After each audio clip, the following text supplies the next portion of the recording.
Prepare for battle. Hello friends, it is that time of day again where we do a replay analysis. This time for Goober playing Witch Doctor. Goober himself is Guardian 5, but he's in a party game with some Ancients. And this is a very long game. But Goober said we can just focus on the first half because it gets kind of memey after the second half. And I am all for it because I do think we can spend a lot of our time improving the early stuff, and I like doing that. Now, your first question was your starting items. I think this is pretty good for the most part. Witch Doctor has a little bit of flexibility in what he can start with. He is a support that can play rather aggressive, though, so having enough mana to use Paralyzing Cask and Maledict is pretty good. You do have a PA this game, which is, you know, she's not the most aggressive carry. She's like okay, though, because she can throw out daggers. So I do think that 2 sources of mana regen like this is a little high. Maybe just 1 clarity, and then you trade one of these iron branches and you can have a salve. I think that would be pretty good. Probably an Axe and Jakiro. Axe and Lich. Probably Axe and Jakiro is my guess. Either way, I think having the salve instead of this amount of regen would be good, and we'll keep track of it. Let's see how much mana you end up using and see how long you hold these, because that's a good measure of realizing, oh, I just didn't need that much mana at the start. This tells me, like, if you're buying this much at the start, that means it's like, I am spamming my spells right off the bat. Second I hit level 2, I'm like throwing out the combo, throwing it out again. That's why I need so much mana right off the bat. But oftentimes we don't play like that, and so then we don't need this amount. But like the Fairy Fire, I think it's rising in popularity, and the damage is good on Witch Doctor. His auto attack is pretty solid.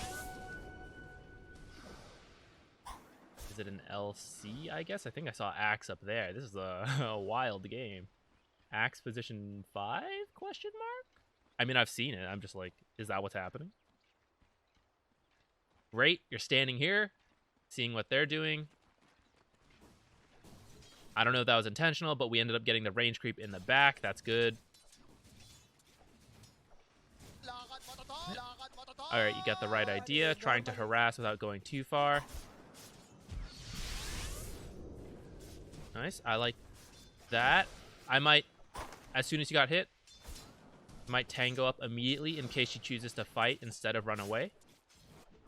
I mean, you tangoed up pretty quickly after that, so it's okay. Keep in mind the time. Let's see if you go to pull. Oh, thinking about it. Thinking about it. Thinking about it.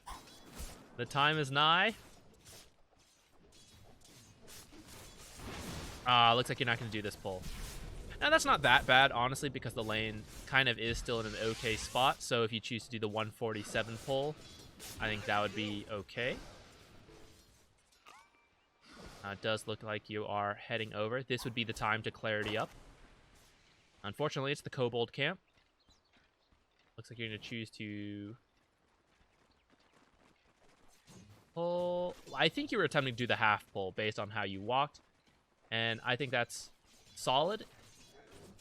And in fact, you could have just pulled the whole camp, actually, because I was looking at your lane. It's way up here, which means you're not really at risk if you end up doing a full pull and then attempt to connect the pull. I think that would also be an option for you.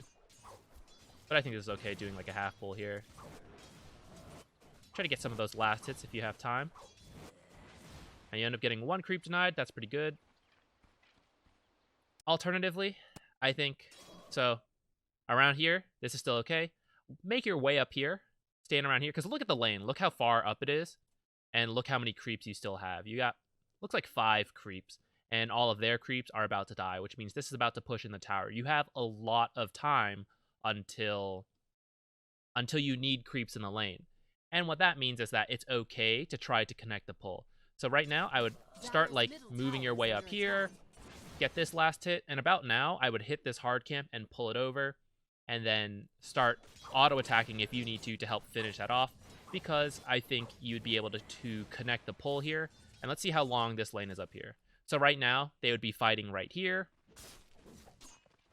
Oh, PA might try to do it herself. Okay. I'm going to see how this plays out But to finish the last thought first, if you had successfully connected the pull, I think by now those creeps would have died. And we see that they are up here, and I think they would have missed most of that XP. So I'm just going to throw that out there. But let's see how this actually plays out, because it looks like you guys ended up doing kind of a new pull here instead. And that might also be okay, except that you see that the lane is already starting to push down. And if we had instead done that connected pull, then I think the creeps would meet a little further down. But still, I want to see. I like this timing. I don't know if PA was on board with that. I think that would have been a decent time to throw in a dagger as well. Now, you definitely want to be up here. They used a lot of their spells here. You saw her use press the attack on her stuff. You saw him use the ice shield. So you should feel pretty confident to be up here and auto attack her while she tries to go for these last hits. And if nothing else, at least sap the XP. You're not in much risk, I would say. And it looks like you do come up here. Solid. I don't know if you were trying to time that in a way. I don't know why I pressed it twice. I don't know if you were trying to time that in a way that lets you get that last hit, but I think that would be great to do.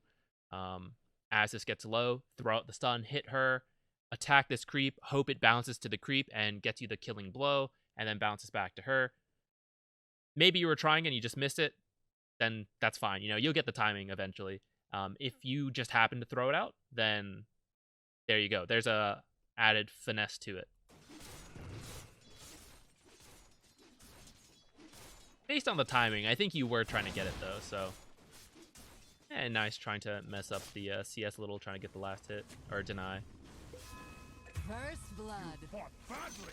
At this point, we still have 1 clarity. It's 3 minutes, so we definitely could have just ferried ourselves in more regen if we needed to. Having said that, you didn't quite need a salve either. So, I guess a clarity is also okay. Alternatively, that could have told you, oh, maybe I could have skipped an Iron Branch, skipped these clarities, and end up closer to a Windlace off the bat or something. Actually, I don't think that would have been quite enough money. You might have had to switch out the Fairy Fire.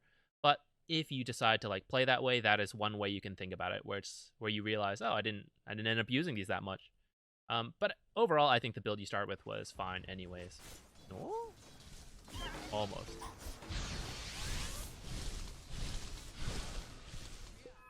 I feel like we're not making the greatest use of Maledict Stun Harass. I see you throw it out, and then you get, you get a little timid, oh, I don't want to fight yet. But I actually think that's, when you're supposed to fight as a Witch Doctor. When you throw out the Maledict, land the stun, and then you auto-attack a couple times, throw in a dagger, because that's how you get the damage from Maledict. Otherwise, it's a very measly 14 damage dot, which is, not amazing. But the idea is when they try to fight you, they end up losing out on it because you get that extra burst damage. Now, LC is one of the harder heroes to make use of because she does have a passive that heals and the Dispel. Yeah, like this. So even though she's healing herself, no, she's still not going to actually get that healed because of your Maledict. And so I think it's an okay time to fight. I missed what you bought, but we'll take a look in a second when it gets here. Yeah, this is a great time to fight. Close to a kill, I think. I think you got it. Nice. Yeah, so that's exactly what I want to see. When you see an opportunity to fight, you throw it in and you commit. I think a couple of the times you threw out the spells, I think you could have pursued and harassed a little bit more. Maybe not necessarily go on for the full fight, but it's definitely something that could have happened. I think you could have gotten this 5-minute rune since you killed LC. Yeah, the kill happens right here, so I think now is a great time to head over here and get the 5-minute rune. Lich should be scared to contest. So that's a bit of a missed opportunity. The kill is a great timing, so you definitely could have gotten this for free. This'll come in handy. Where's your courier? Alright, one thing to be careful of this. Well, we'll keep going while I talk about this. One thing to be careful is to... I don't know if you talk to your PA, but see how the lane is doing. Because if they have a big creep wave and they catapult, and then you pull like that, that can be really bad. Because it takes a while to kill off the small camp, unless it's the kobolds. But even the kobolds will buy you a couple seconds, and in a couple seconds, the catapult will do a decent amount of damage to your tower. And this is a mistake I've made a couple times recently, and I'm trying to be a lot more aware of it, where I pull at a time I really shouldn't. And it means that either the enemy gets damage on the tower that we shouldn't have allowed them to, or my team is trying to push and I do a pull, and then they ping me and they're like, what are you doing? Like, why are you pulling? And I have no excuse. It's like, yeah, like, you're right. Like, we should be pushing right now, and I pulled our creeps to the side, and now there's nothing to tank for the siege creep. And then I have to cast my spells to try to kill. I'm like panic. I'm like, oh god, kill the camp. Oh, don't notice that I shouldn't have pulled. But yeah, in this case, I think it's okay. Their wave isn't too big, and you're doing pretty decently in the lane. I see Elsie's 3, PA's 5. I imagine she's close to 4. Yeah. Yeah, okay. So it's not like a crazy, like, she's not just hit 3 and she's like almost a 6. But still, that's a pretty good advantage. And so I think this pull's okay. But just be aware of it. Normally. Around this time is when... Oops. Sorry. Around this time... Okay, great. You've got your ward, you got your boots, and a stick. I'm okay with all those items.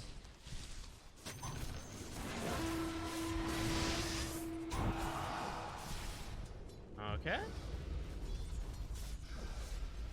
Passing your tango. What a kind support. It's around this time that you could start to roam, potentially. Looking at your team, you have a bit of a weird draft. Is it Earthshaker mid? It is. How's Earthshaker mid doing? Actually, let's take stock. Yeah, so you're winning your lane. Solid start. So it's about now where I might think about rotating a bit. And so this ward could be a little further out, because by the time this ward, like say PA's farming here, and then by the time PA sees someone walk here, it's already kind of close. It's not too bad. But yeah, you know, it's like not giving her as much time to react. Whereas if the ward's up here and she's farming here, someone teleports in, walks out, she sees that, she can get out, she has plenty of time. So around now, especially when you're winning the lane, think about that, of placing this ward a little further out so that you give your PA more time to be safe. It looks like they pulled. Radiant's bottom tower. I don't think that's a big deal for you. Oops, what am I doing? So around now, I feel like you're not doing as much now, right? We're just kind of watching PA farm because we're not quite strong enough to get kills. And so we're just kind of watching her farm. So that's why this is, I think that this is the time to start moving around. Although they've now rotated, so now they've made the first move and they've rotated down here. Whereas if you had rotated up there, they would be forced to respond to you. And if they choose to rotate bottom, ideally when you rotate, you would have walked, especially because you got your boots pretty fast.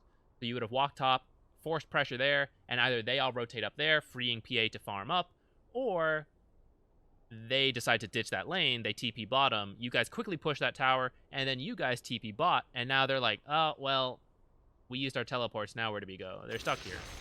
So usually whoever moves first has a solid advantage in that regard. And I think you definitely could have gone. I think you could have gone around like the 7-minute mark. You could have started to walk out.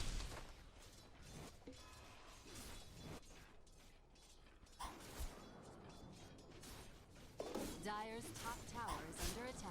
When there are 3 heroes up here, you do want to be a little careful of being in this area. And that's also, that's kind of another reason why this ward's not so great. If you're in the lane, like, you feel safe standing here, which means you're giving the same vision as this ward. Whereas if the ward's further up, you can stand here, you get vision here, and the ward gives you vision, like, up here. And there's, like, very few cases where at night when you know there's 3 heroes here, you'd feel comfortable standing up here, you know?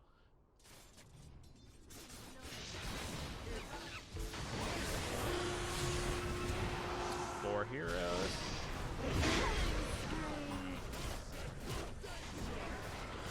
Might work out. Okay, you get the axe kill. It's not too bad.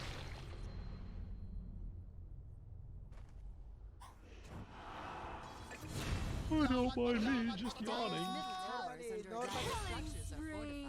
Alright, so there's a lot of rotations down here. What are you looking at? Oh, you're picking items. All right, got Dire's middle your tower is under attack. Dominating. got the tome and everything like that. Double kill. Dire's middle tower. And you walked here. Okay, I like that. I'm happy you walked here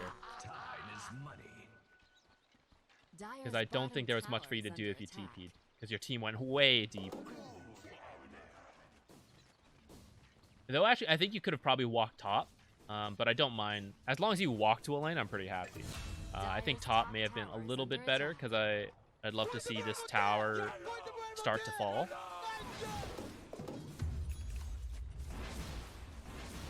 But now you're down here. Chosen to go for 4 staff first. Top tower is under attack. Dire's Decent structures against are a lich. fortified. Dire's top tower is under attack. And Glimmer's not the greatest since they're pretty heavily physical and they have multiple abilities that would Dire's top tower make is under invisibility not so useful. You fought badly, died worse.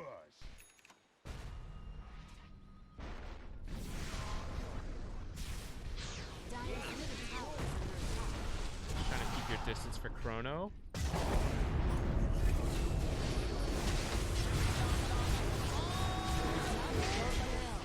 All right, overall, pretty good, I think. Hey, unfortunately, PA died, but you still got trade 3 for 5. I'd say that's good.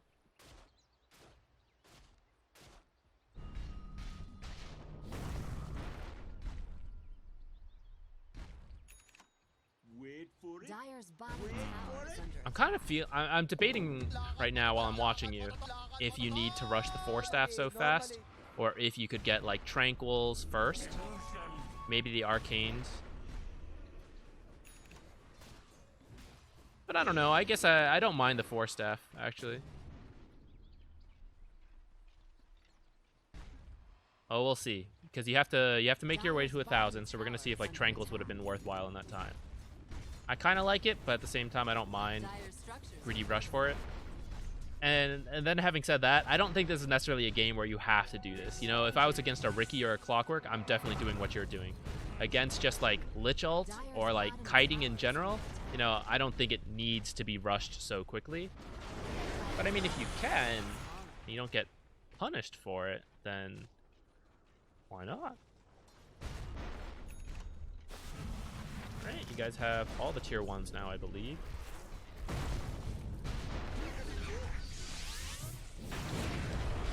Oops. triple kill. Okay. Ended up pretty good. Ultra kill. Alright, so far so good. Don't really have many complaints.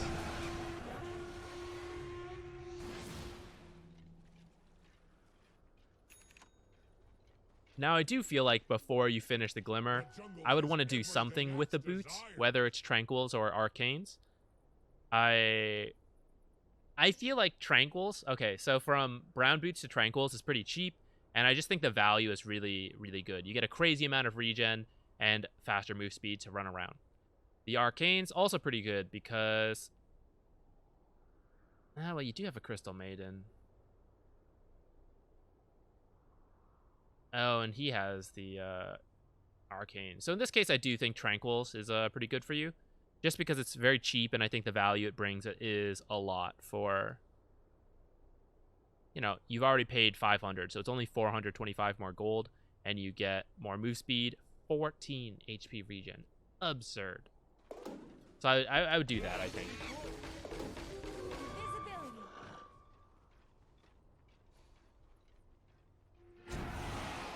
Consider buying your team a smoke so that you guys can make plays. Solo kill that guy. I think you got it, right? One more? Nice! I even voice lined the guy. It's a golf clap. Radiant's top tower is under attack. I don't think you place these. I think this is actually your CM. But I'm going to point it out so you're aware of it. Actually, you may have placed some of these. I'm not sure. Look at your wards. For a winning team, a team that is, you know, up 21-11, you're 4K ahead, you should be feeling very strong. You haven't lost a single tier 1. And we have 2 defensive wards on our side. And this one this one looks like it was a bit of an accident because it's a bit on the low ground. But we are limited in the amount of wards we have. This one's okay. This one's like a balance between, you know, peeking into their side, a little aggressive, but still placed very safely. But at this point of the game, when you're this strong, I would love to see you guys, and see you because you're the position 5, hold on to a couple wards. And when you get a team push like this, you know, you make your way up here, place a deeper ward, like back here, up here if you're intent on sieging this tier 2. Although I think that's a weird first objective. I'd rather see you guys in this jungle up here. But the point is, if you do make this deep movement, you have a ward to place aggressively. That later you guys back out. They don't necessarily know where you warded. They miss it. You guys smoke. And you can see deep into their side. And you can either see someone's here farming, or you see that no one's down here farming. And now you know, hey, let's head top. That's how you can keep up the pressure. But when you place these wards back here, and it might not have been you, I missed that.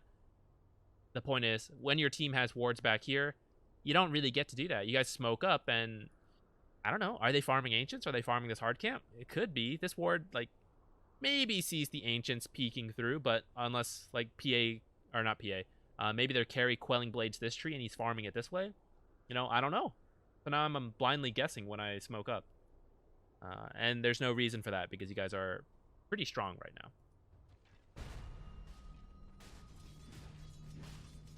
Yeah, you do change your mind, go back for the arcanes. Dire's bottom tower is under attack. I don't mind arcanes, because Witch Doctor is a pretty mana-intensive hero, especially later on when he wants to start using this Voodoo Restoration.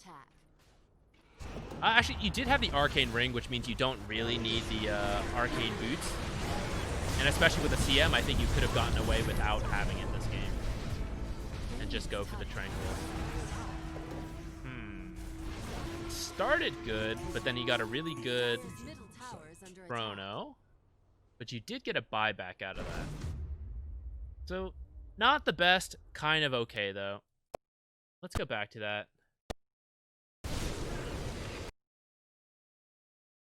Let's just do Radiant. Guys, initiate under tower. This is not the best, especially considering your heroes. It's not like Witch Doctor, Witch Doctor kind of, but like, you know, Undying, he's not really a burst hero. He like slowly whittles people down with his spells. CM, sorta, she has some burst, but again, she's also kind of like whittle people down. Witch Doctor's like this in between where he kind of is a burst hero actually with Maledict, so we'll give him that. But diving an LC under tower, she's probably the strongest hero. Or at least the tankiest hero, one of the hardest to kill right now. Kind of a tall order. Now you're like dealing with a tower. And then because you guys don't have aggressive vision, Lich gets a very good ult on you guys, and you don't even know Lich is up here. And where's Faceless? Okay, Faceless ends up TPing. But I don't know if you guys would have done that if you saw the Lich. You know, or if you had a vision up here and you see, I don't know, the boy TP'd and I just saw that. I guess I just think, like, if you want to make these kind of aggressive plays, you need to have aggressive vision. And if you don't have aggressive vision, you run a very high risk to make these aggressive plays, and we see you guys get punished for it. Go back to you. Yeah, so I do think this is a game where you probably don't need the Arcane Boost because you have the CM, you've got the Arcane Ring, and or a Philosopher's Stone, which has mana in it as well.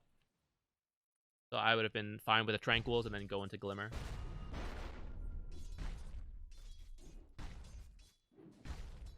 I also think this is a pretty decent Medallion game for someone. Could have been the Undying.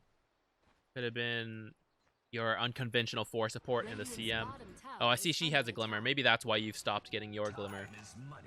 Yeah, I don't think 2 is necessary. So then, instead of a Medallion, I'd probably go like Tranquil. I'm sorry, instead of a Glimmer, I would go Tranquils into a Medallion. The medallion is good because you have a PA, and that helps you guys do Roche, because honestly, besides PA, the rest of you are not very good at doing Roshan. So helping her out with the medallion is great. And LC, like to set up the duel on PA, that's a lot of physical damage. And later, when you want to kill Faceless Void, maybe while you guys are stunning him, and you quickly need to get that kill, then using Medallion on him, also very good. But I'm also just thinking, like, PA is solo carry here pretty much, because you have even Undying, who doesn't really scale that well, and Earthshaker's a bit of a meme pick, so I feel like she is kind of the solo carry, and I want things to enable her. Things like the Medallion, Vlad's. Yeah, I'd be okay with Vlad's this game too. I think those are the two that are coming to mind. Dire's bottom tower is under attack.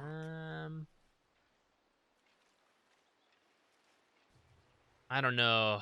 The Holy Locket maybe also to just use on PA, but I definitely prefer the Medallion first, and maybe later you could get it if you really wanted to.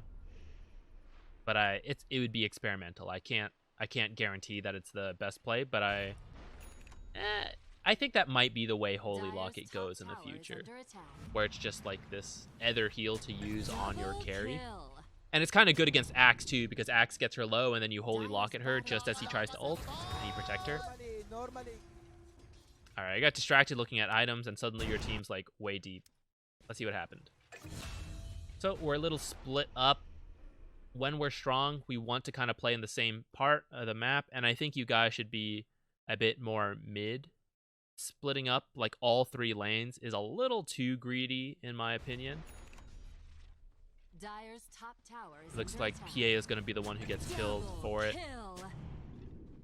Dire's bottom tower is under This is attack. generally good, the right idea. I think this ward should be either, well, maybe this is just personal bias. I guess if I was you, I would have put the ward here, or I would have put the ward like here. And the reason for that is up here, if they try to put a sentry, they're likely to miss my ward.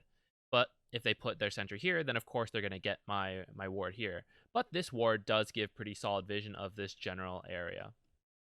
This ward up here, not as good vision because you miss out on this part of the map, but it's much less likely to get dewarded by a sentry up here or by a sentry, say, around here. It tends to miss this little pocket up here. And so I like to do that. Whereas I think this ward is very likely to get dewarded right here. But the vision it gives is kind of decent. I mean, it's good. It's just, I don't know. I'm worried they'll easily deward this just by placing a sentry here. And now they're checking like this whole area. They'll get it. I think I would have gone for here, but that's my personal bias on like where I ward. So maybe that spot's actually okay, and I'm just maybe I'm just stuck in my old ways. Dire's bottom tower is under attack. Oh, you do end up going back for the Glimmer.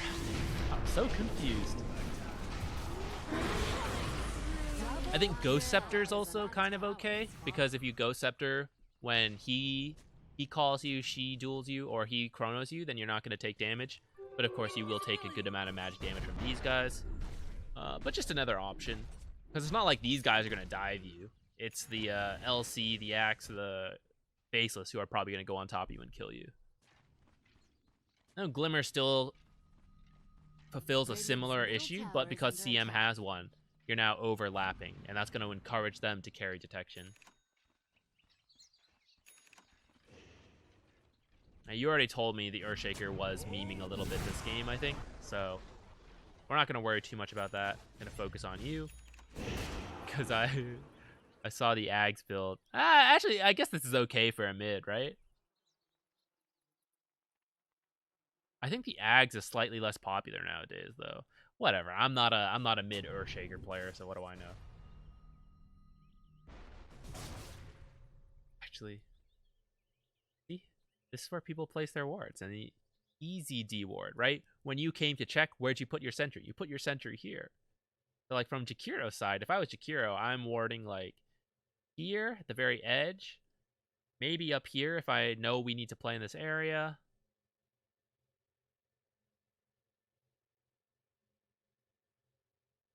Or maybe along somewhere here.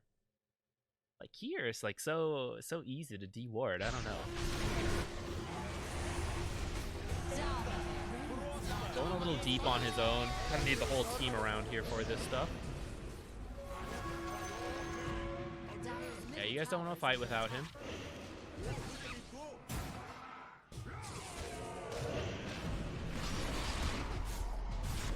I think that was an aggressive way to walk. After you're avoiding this fight, I think coming this way is very scary. So, like, we need to go back a little further. Once we know we don't want to fight like here, I would not walk back up this way. I would walk this way. This path is just more dangerous because it's closer to the action. Literally, you see 4 heroes here. This is just way scarier to walk to. I think you guys were probably still uncertain whether you guys were going to fight or not, but I can tell you, you shouldn't fight, and because of that, I know I'm not going to fight. I should take the safer path away. Maybe if your team was calling to fight, then I understand why you walked up here, and I don't know if that was the case. Could have been. But I think it's the wrong call. I don't think you should fight. And because you do walk this way, then this guy ends up chasing you. And so this is a death that could have been avoided by identifying sooner that we're not going to fight, and then you walk safely away.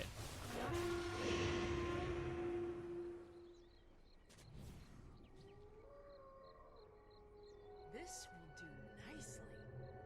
Still in an okay spot so far, but PA is going to have a tough time because there are 3 heroes that are pretty good against her.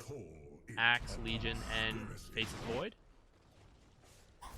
So, although you guys are in the lead, it is a little worrying, because I think she will have a tough time. You guys definitely wanted to kind of convert your lead a little bit more into objectives. You're going to lose 3. PA is going to get top. Radiant structures are fortified. That's Radiant's bottom tower is It's good that PA's farming, but she could have very easily been farming like that without losing 3 heroes bottom. So that is going to hurt your team. But at least she did get a tower, and she is farming alone.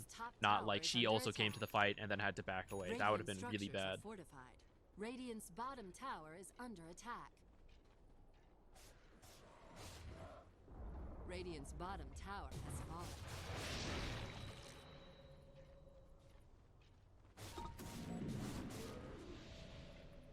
Alright, around this time, Roshan starts to be an objective. So I would suggest keeping some vision in the area, or checking that the enemy does not have vision in the area to make sure they're not setting up to do Roshan.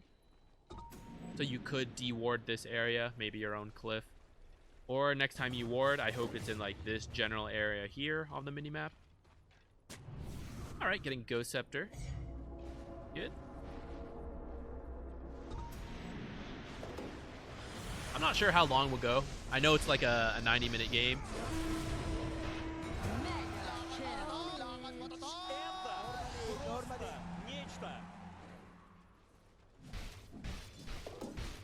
I feel like I do this, so I can now tell you kind of the same way, where like when I play with some of my friends, I know like I'm way higher ranked, and then I'll start to goof off a bit more. But several deaths now have been kind of Earthshaker feeling a bit too confident. I think he did say he was memeing. But like diving tier 2, that was the first one I remember. That starts to slow down your momentum. And then there was like that death here that led to the 2 of you also dying. There's this one up here. I think another one happened up here too earlier. Yeah, 6 deaths as the mid when you're like the highest is actually a pretty big deal. Especially because Earthshaker's already not a conventional mid hero. You kind of have to keep up your momentum. Otherwise, you're going to hard drop off. Radiant's top tower has fallen. Through this, you have gotten 2 more tier 2s. You did just lose the top tier 1 though, and you have Radiant's lost top both tower bottom is under towers. attack.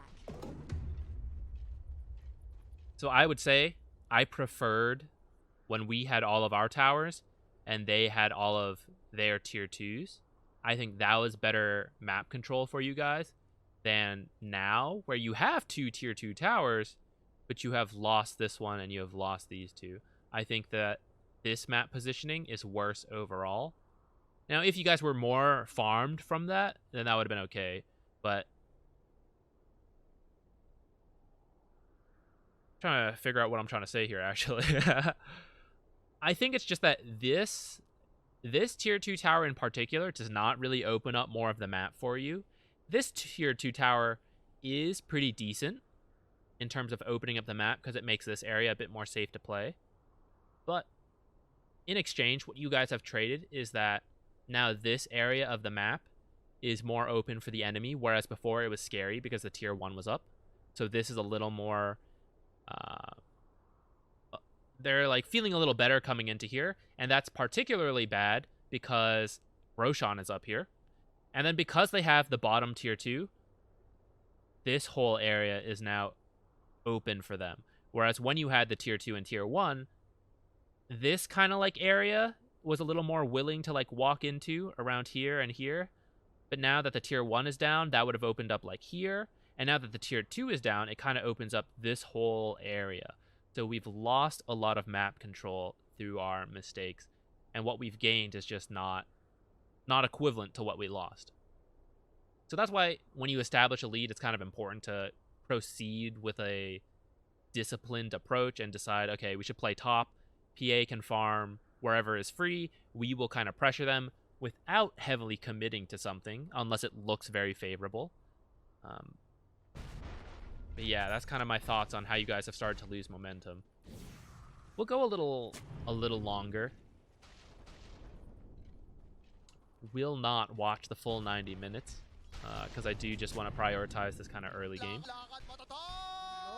I like this kind of ward to start spawning this area. Unfortunately, it looks like it is going to get dewarded. So you should know. This is one of the things I try to make a habit of this. When I want to place a deep ward on the enemy side, I try to sentry first to make sure they don't already have a sentry here or have a ward here. If I find that they have nothing, then I will place my ward as originally planned. And if I do find that they have a sentry or a ward, then I typically will deward that. And then I know, okay, I don't want to place anything in this area. So let's actually go back. Oh, no. Okay, one too far. Oh, both teams. Okay, so they have a sentry here. So let's say you walked up.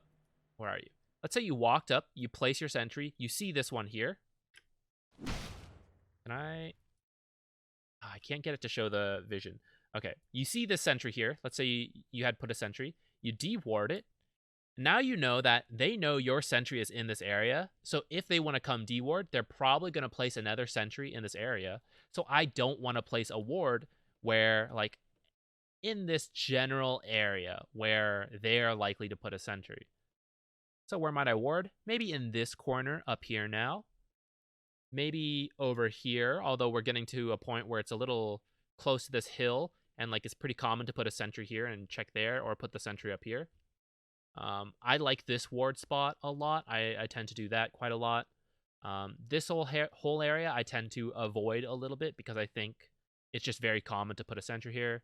Maybe one over here. Now, of course, this is like way further than where you were originally, but this is just like my thought process that, okay, I don't want to place it here, even though I've dewarded it, because I know this is going to be the first spot they come to place a sentry because they know I dewarded their sentry. So I don't want to ward here. Yeah. And because you just put your ward first, it means you get dewarded, and that does put us on a limit with our wards.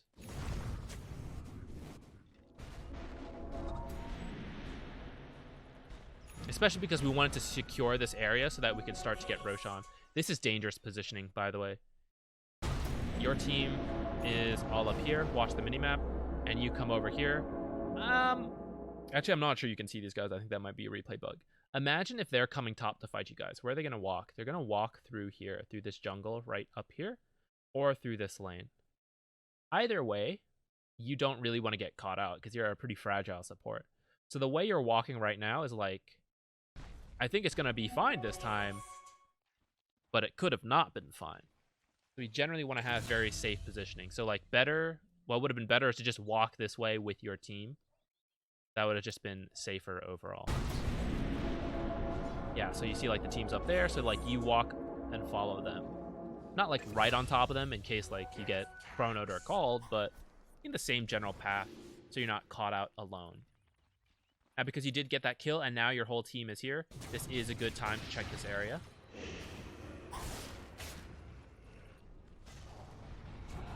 I hear an echo solo again. Oh. Oof. Okay. Kind of worked out. Don't know if we should have, though. Let's go back.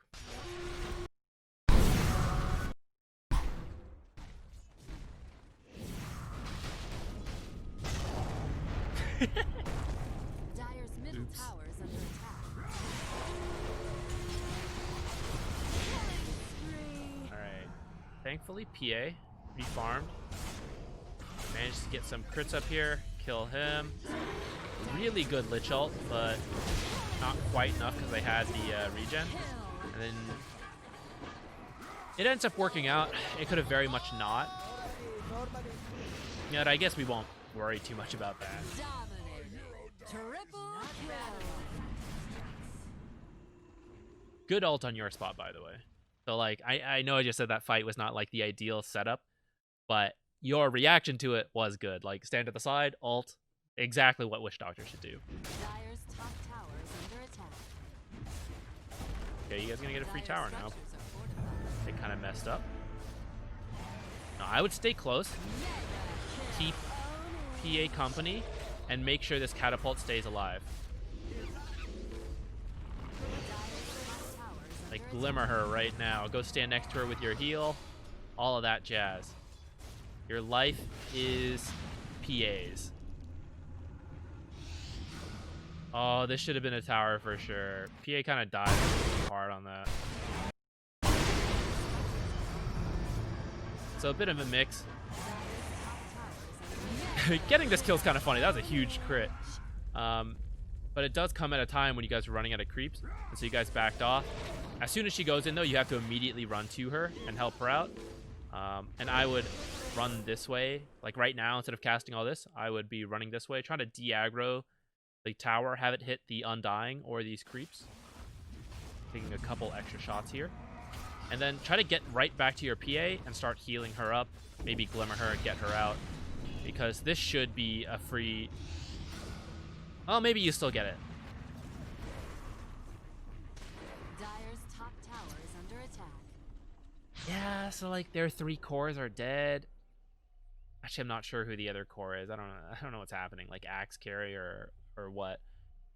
But you guys won a pretty big fight here. It was like 4 versus 1, and then someone had to buy back. Still 4 versus 2, and they just fended you off of this tower. That's not good. So this is kind of a wasted opportunity. Overall, it's still good for your team. Like you won a pretty big fight, and you got a buyback. But I think you needed a little bit more because, like we said, the core matchups. Axe, I don't know if he was a support or what. He's pretty farmed though. I'm gonna guess he's a core. So Axe, what am I saying? He was.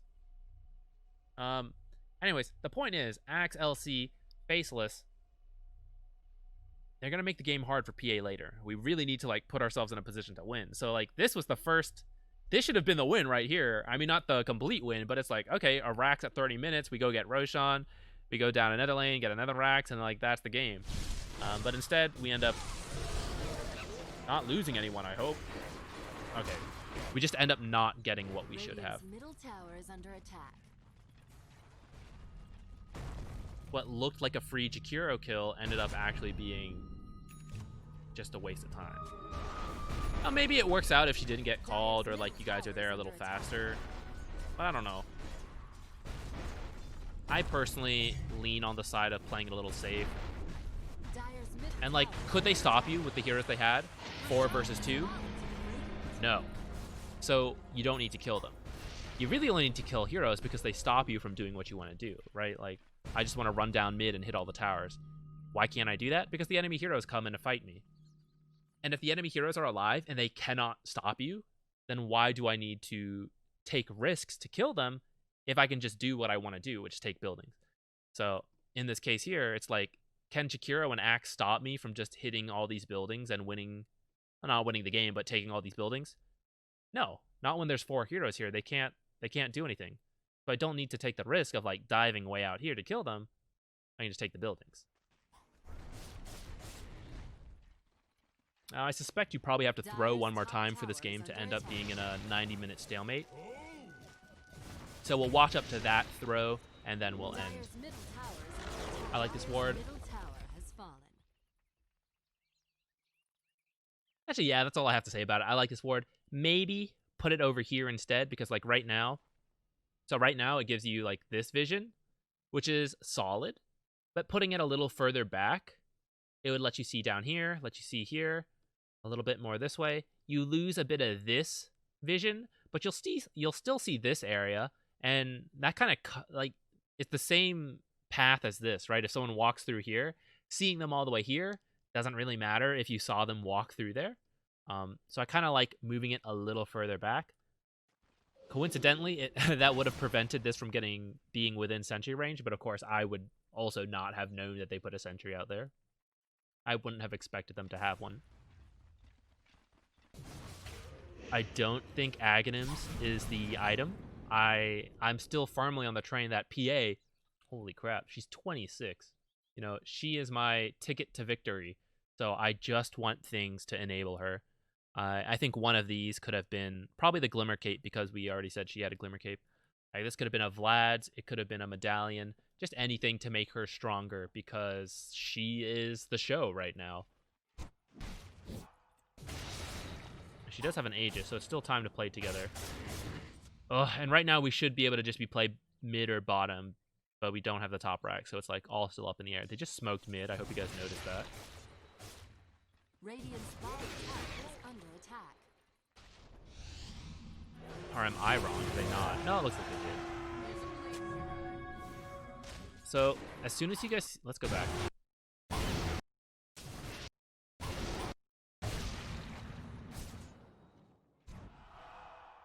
Back to just Radiant Vision.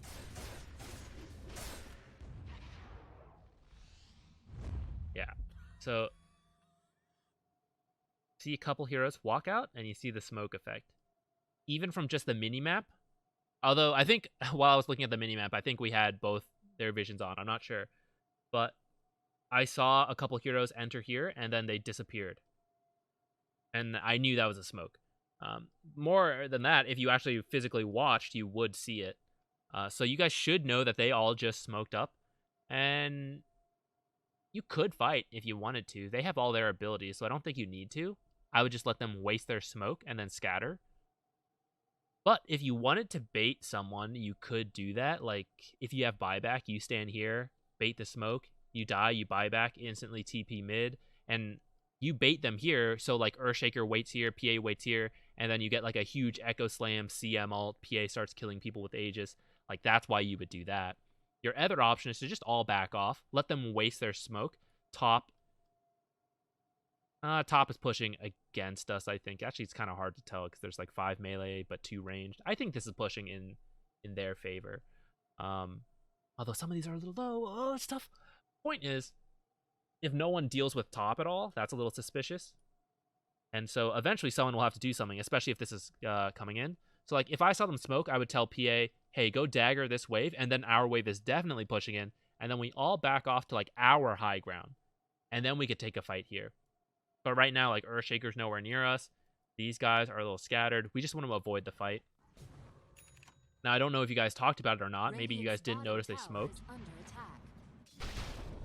And he actually broke his own smoke.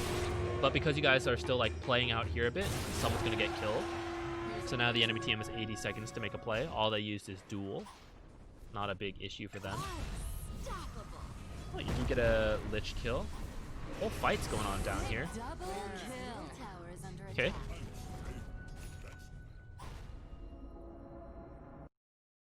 Middle tower is under attack. A misclick.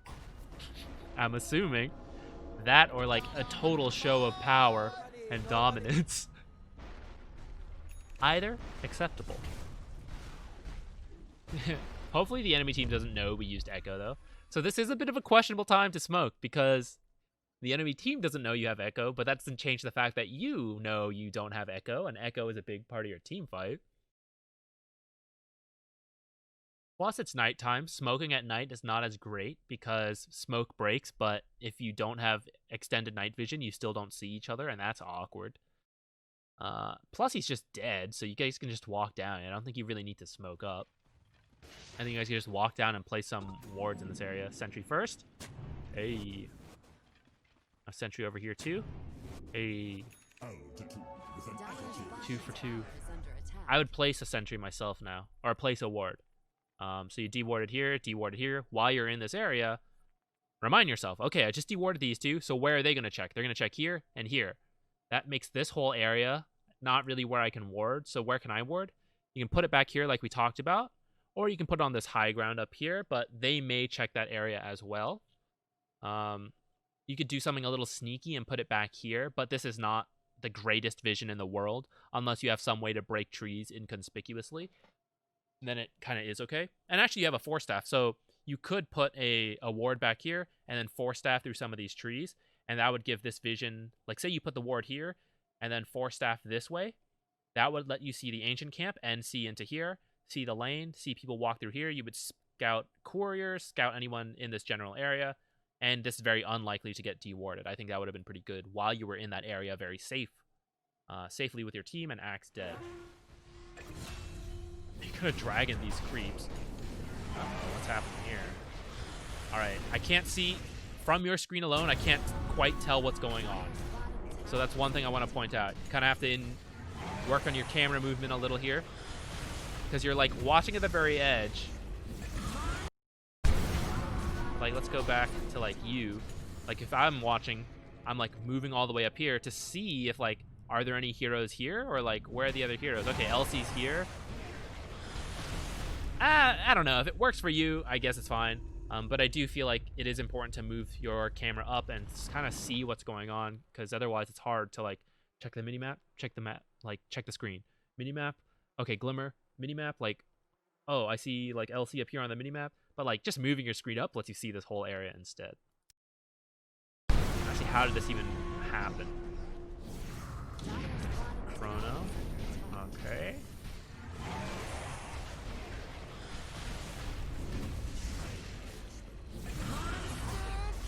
Chrono is down. This is a great time to fight. Where is PA? PA is your carry. She has the highest net worth.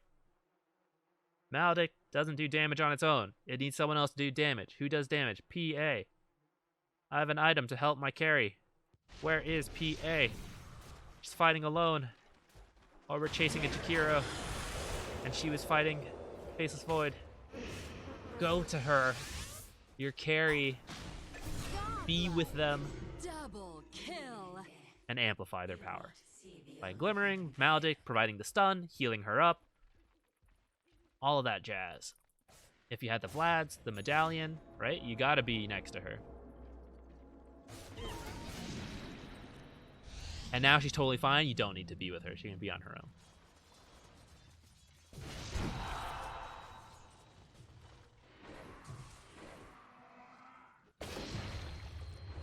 Real quick. Okay. Axe, 26 armor. LC, 24. Lich, 45. Or I'm sorry, 14. Jakiro, 6 armor. Faceless, 19 armor. So let's do some quick maths here. 26 to 19, that is 7 armor.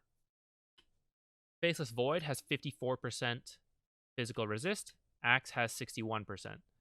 So buying a medallion and using it would roughly be like a 6% increase in PA's damage, which doesn't sound amazing.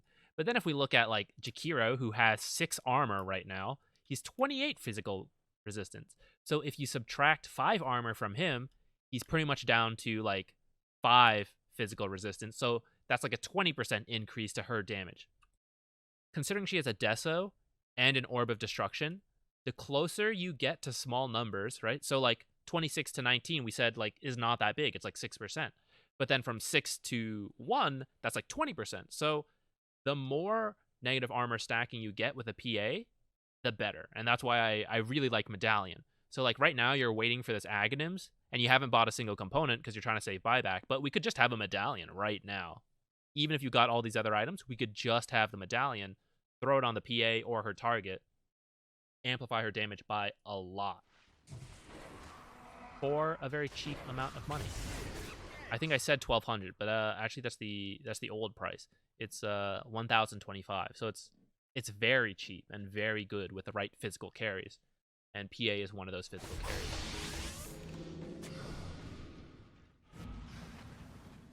Roshan, not quite yet. Not bad at all. Oh, Aegis was still up. my internal sense of time was a little off, guys. I guess I didn't take time. Downside of this one. Where is it? Here. The downside of this ward here is that they come up here, they think you warded on the high ground, they put their sentry up here, and then they're like, oh, the ward's here. I'll just deward it now. So like there's no real point not to just put it on the cliff if you want a ward in this area. This sees a little further here, but then it's just blocked by trees anyways, right? So if you're going to ward in this area, you're kind of just committed to sticking it on the cliff. Another option though is to like sneak over here, place it like in this corner right here. That's pretty good. And up here also works. Only works on the dire side though. Differently, so like Radiant, it is okay to place a ward over here because when you put a sentry here, it doesn't actually cover this area. It ends about here. Around here is very close, so maybe I would put the ward here. This is okay because very few people put the sentry back here. They tend to put it on the cliff or over here. It's kind of one of the differences in the map. So on dire side here, I don't think this is the best. I'd rather just put it up here.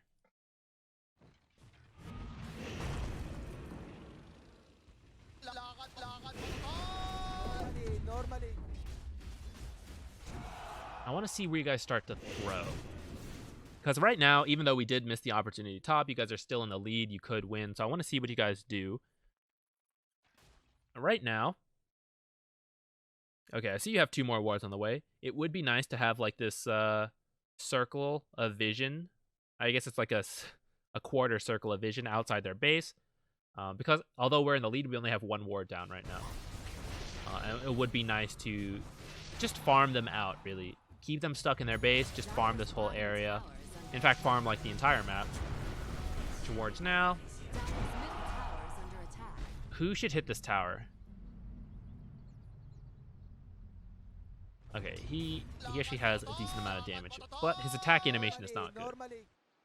PA, similar damage, has the negative armor, very strong hero. Doesn't have her BKB though, I just realized. I suppose they have multiple ways to lock down BKBs anyways. I guess it's okay. Well, I was going to say with the BKB, usually PA is like the safest one to hit this, but actually it is true that even if she had a BKB, it wouldn't necessarily be safe against like Chrono or Duel or Call. So actually Satanic and maybe even like an SNY is pretty good for the status resistance instead. But still, she should be the one hitting the tower because who's this guy? He's the Blink Echo big plays, right? Or you Fissure faces Void off when he ults and it like becomes really awkward for him. If he is here hitting the tower, taking damage like this, he can't blink. He can't get the big echo. So he should never be the one hitting the tower. He needs to just be sitting back. And none of you supports are any good at hitting tower. So it can only be PA who walks up here, and everyone else has to stand behind her. So walking up here is just asking for something like this to happen, actually. And now you got... Okay, so we'll do this in slow motion. So he's up here where he shouldn't be. I mean, it opens up a call. What do the supports have to do? We have to walk in and help this guy. We walk in. Now that opens up LC to duel us. And this guy is still going to die back here. And you... So, yeah, see, you instinctively walked in, tried to... Actually, I like this. You actually did try to position back. But now you see a duel over here, so now you have to help. And now he's right here on top of you guys. And where was PA? Not there. Is that PA's fault? No, that is your team as a whole. Is a big mistake. I do think PA should be over here because you do have a catapult, double catapult wave coming in. But maybe you guys want to push bottom instead. I mean, that's okay. Or you guys don't even need to push right now because high ground is very tough. Wait for the Aegis to respawn and go get that. In the meantime, just continue to farm up. PA can get one more item. Although I guess when she gets the Aegis, it doesn't really work. But she could just like swap out power treads or something. You know, Earthshaker has room to get a BKB or whatever other item he wishes. Are we close to anything? Kind of close to a mech on Undying, you know? So, like, do we need to push right now? No, we could just keep farming it up. We finally have these wards to, like, spot them when they try to leave their base for us to get the jump. But instead, we kind of, like, we push up here without our PA, and that's no good. No, she bought the Sacred Relic. This is a pretty big throw. That's probably where we could stop, but we'll keep going a little bit more. Let's see what they get out of this. Let's see the consequences of this throw, and then we'll stop. So they get a tier 1 tower, and this now opens up the rest of your map. That's really good for them. Gonna get a tier 2 tower. Truly has opened up the rest of the map. This tier 2 just does not protect very much. Alright, so I think you guys were originally 13k ahead. You're now 6k. Roshan, not up yet. At this point, it's essentially an even game.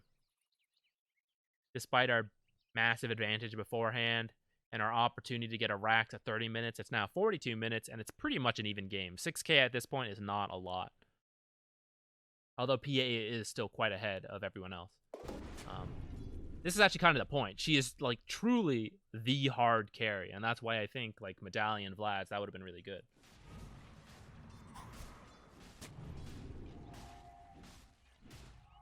I don't like this ward, because, Alright, say you're coming up to fight Roshan. Where do you put your sentries? Put one right here, check here and here.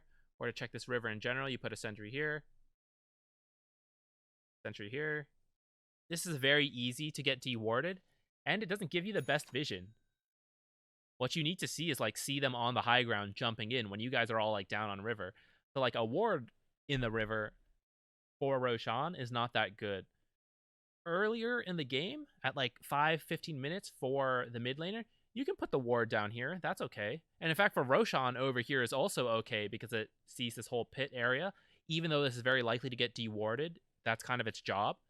But over here is a little more awkward, I think. And just, like, you're not seeing back here, and you're not really seeing up here. It's not really like, oh, I'm scared of the Faceless Void who's over here.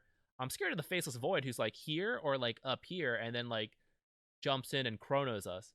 But, like, over here is not really what I'm scared of.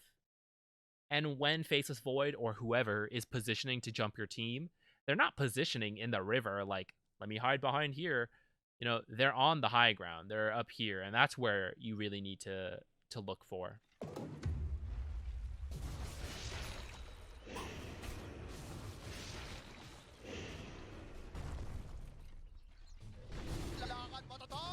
I have a sinking feeling that we should have stopped the video earlier, and now we're just gonna enter this stalemate. No, I was wrong. We got one more throw right here. As soon as you guys smoked as I started to say this, I knew something was going to happen. All right.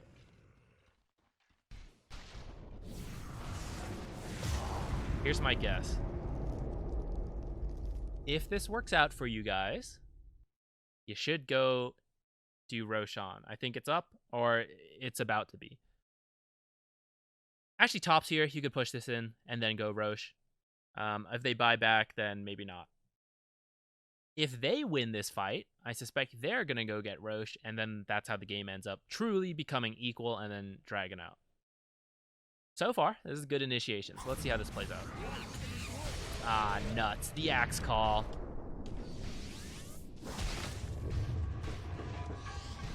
Pretty good ult from you. Good CM ult follow-up.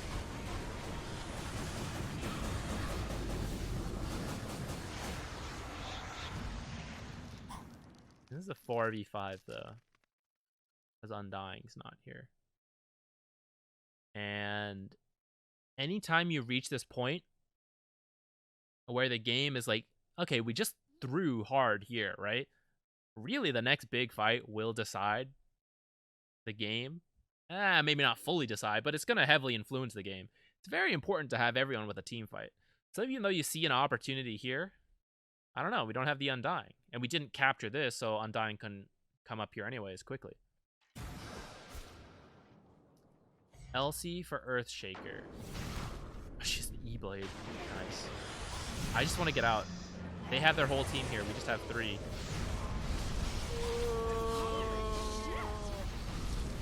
I don't know where PA is. Where is my carry? I think she's winning the game for me. All right.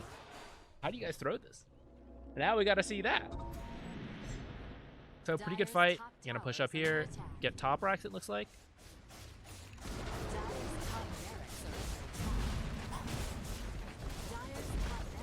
Okay.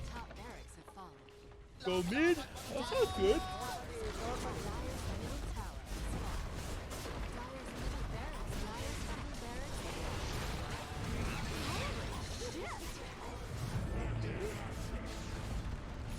What the heck is this, guys?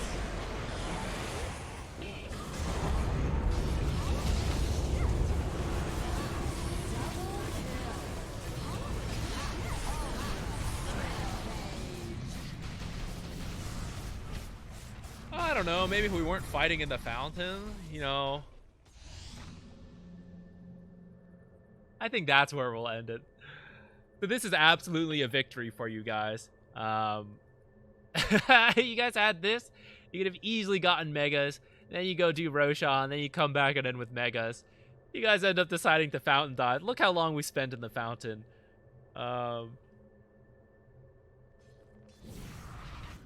I don't know. There's not much to say on that. I think you guys probably know that. Are you gonna die for this? You are. No.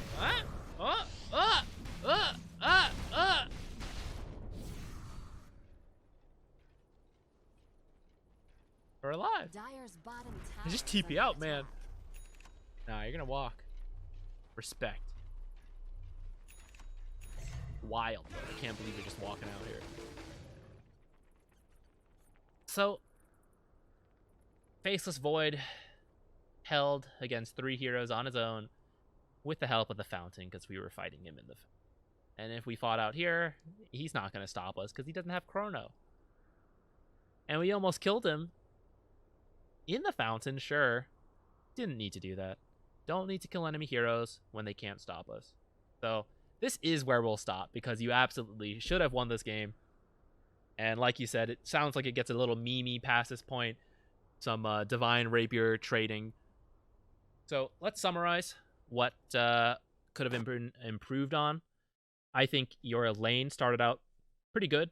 We nitpicked a couple small things that you could have improved on, but at the end of the day, you did win your lane. And 10 minutes all the way down here because it's a 90-plus minute game.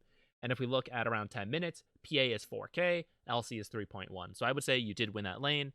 And my critique there is that you could have rotated out a little sooner. Place that ward a little further up, and then head over to the top lane. Maybe mid lane. See what I don't remember what's happening at 7 minutes, but see where your opportunity is. Walk over there. If PA needs help, TP home or TP back to your safe lane, which for the 5 support is kind of your home. So that part was good. Your itemization we talked about as well. I think that's the biggest thing I would critique. Looking at your draft, pointing with my hand as if you could tell. Looking at your draft, PA, I think you can tell if you look at it. PA is your hard carry, and she is the 4 protect 1 carry in this case. So you got to do whatever you can to make her stronger, because PA versus Faceless Void alone is already kind of kind of iffy, especially if this guy gets an MKB and she can't fight back in Chrono. You know, she is probably dead. And then you add in the fact that there's Blade Mail Duel, Blade Mail Call, and then there's all 3 of these actually. It's a very hard game for PA, which means when she's ahead, you need to boost her to be even further ahead with your items to make her stronger, because otherwise the usual one-on-one matchups is actually not that good for you. It's not like a Morphling versus 3 core heroes that can never kill him. In that case, you don't quite have to amplify Morphling, but it's still nice to do. Like, anytime you're down to like 1 carry who has to do everything, help them do everything. Get them the medallion, get them the Vlads, get them drums is not so popular right now, but healing items like mech, hype, those team fight items, things to help out your hard carry who has to do everything. Yeah, you just want to. And then you guys still could have won. It should have gone that top rack, should have some team fight movement stuff. But I think that's all I will talk about. Look at these wild fluctuations the divines pop out. How many divines were in this game? Oh my god. 1, 2, 3, 4, 5. Any more? No. Maybe somewhere on the floor. As an ending note, it's not always the end of the world when, say, Faceless Void picks up 4 Divine Rapiers. Because what does that mean? It means he doesn't really have too many stats. He kept his Satanic. That's probably a smart choice. But, like, his Eye of Scotty and God knows whatever else he had before he picked up 4 Divine Rapiers, he had a lot of stats, a lot of attack speed, a lot of maybe status resistance. All of that helped to keep him alive. Now when he's carrying 4 Divine Rapiers, he has a ton of damage, but not a lot of survivability. So this Scythe, I think, is excellent, and I would have loved to see less hearts and maybe another Scythe, maybe an Abyssal from someone else on the team. Because if you control this guy, look at PA. She doesn't have a Divine Rapier. But against a level 30 Faceless Void who has no other stat items besides the Satanic, she has the damage to kill him. So all you need to do when he reaches this crazy point is to lock him down with a Scythe of Vice. Maybe even buy a Blink to get the initiation on him. Blink, Scythe of Vice, this guy. And then she follows up with the Blink Abyssal. Those 4 seconds are probably enough to kill Faceless Void. And then you have your stun to, like, add a 5th second or something. Maybe a little less because Satanic has status resistance. The point is, the game is not totally over. Although I've never seen someone with 4 Divine Rapiers. Actually, I think I have. It's very rare, though.